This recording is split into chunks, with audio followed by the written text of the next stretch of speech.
Let's take you to Masego in Alexandra, I understand, this morning following the looting and protest there. There you are, Masego. I see you're off camera again for safety. Tell me what's happening.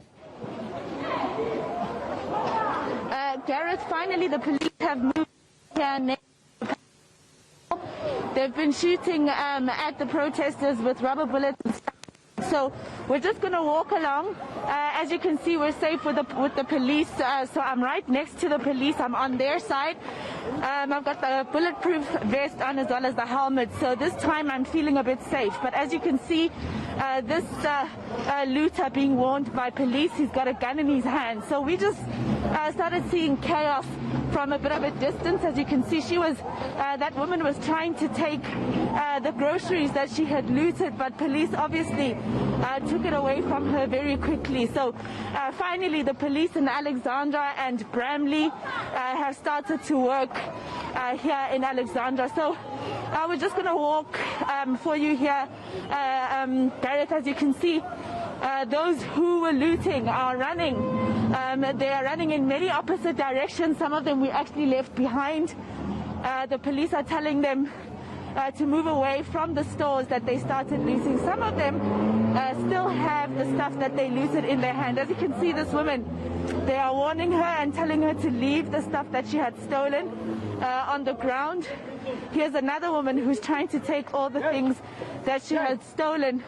And so very chaotic here in Alexandra, Gareth. And you'll forgive me, the bulletproof vest, I had no idea, is as heavy as it is right now, and with this mask on it's also proving to be a bit more difficult to breathe. But we're following these two police officers in particular for now, but police are basically around everywhere. And what we know is that a little earlier on we were told by the police that they found some people suspected of looting.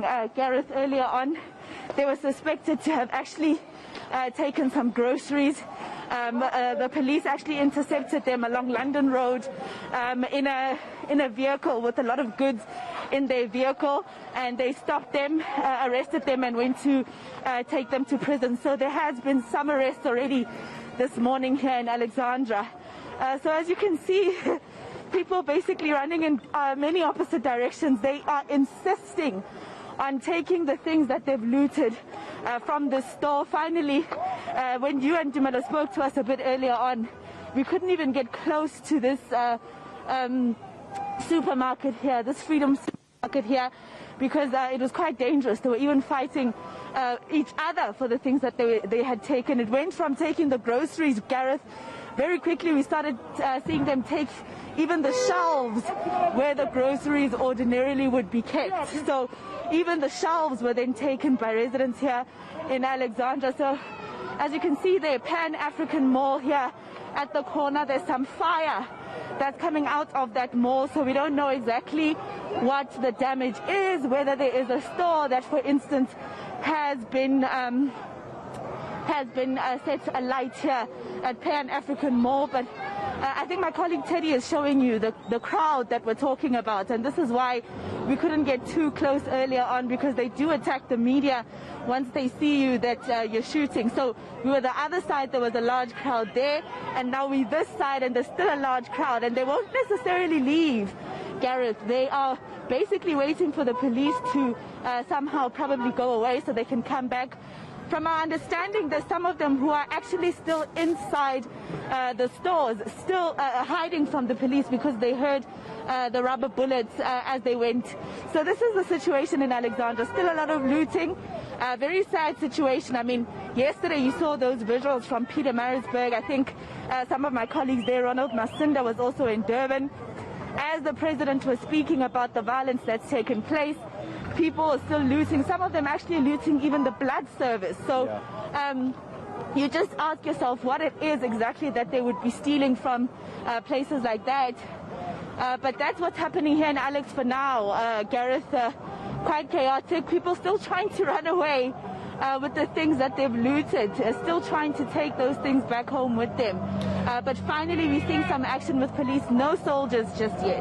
All right, Masego, I think carrying that bulletproof vest, wearing your mask and that protective helmet as well, I think just catch your breath for the moment. Some incredible reporting and camera work from Masego Rakhlaga and our camera operator out in Alexandra this morning. If you have just joined us, let's just set the scene as to what Gauteng and Durban and KZN looks like at the moment. Bottom of your screen, the KZN Premier, Sihle Zikalala, is briefing the media on what he's hoping to do to try and quell the violence in Alexandra. At the moment, you can see police have finally arrived on the scene. It's unclear at this point, partner Tumelo, how many police officers there are. I've counted about 7 or 8.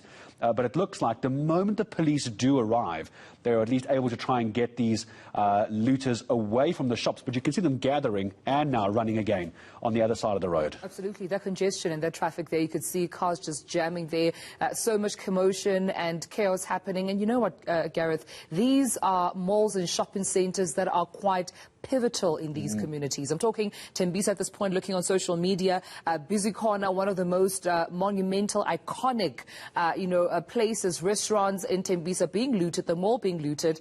We're looking at Vosloorus, Chris Hani Mall, playing quite a significant role to the community there. Jabulani Mall in Soweto, Alexandra, Pan-African Mall that Masego was alluding to.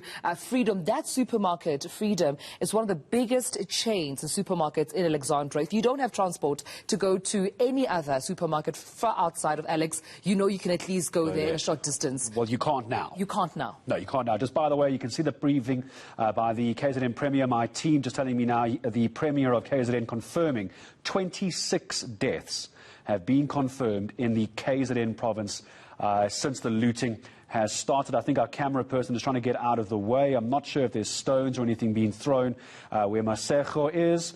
I think he is trying to at least just get out the way or perhaps change something on the camera. You can imagine having hundreds, if not thousands, of looters and protesters in the area. Obviously, they're trying to stay behind the police line. We heard earlier from Masego, didn't we, that she was even threatened.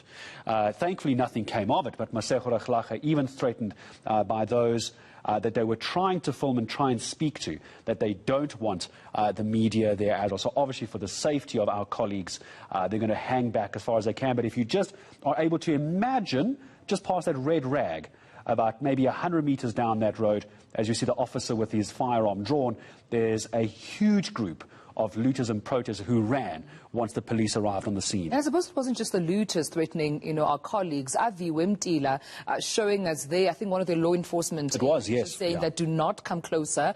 We do not want the media even closer to the scene where it seemed they had apprehended one of the looters. So I suppose for safety reasons, we will continue to appeal to our colleagues to do the best that they can, to be safe. But you know what, with that being said, let's go listen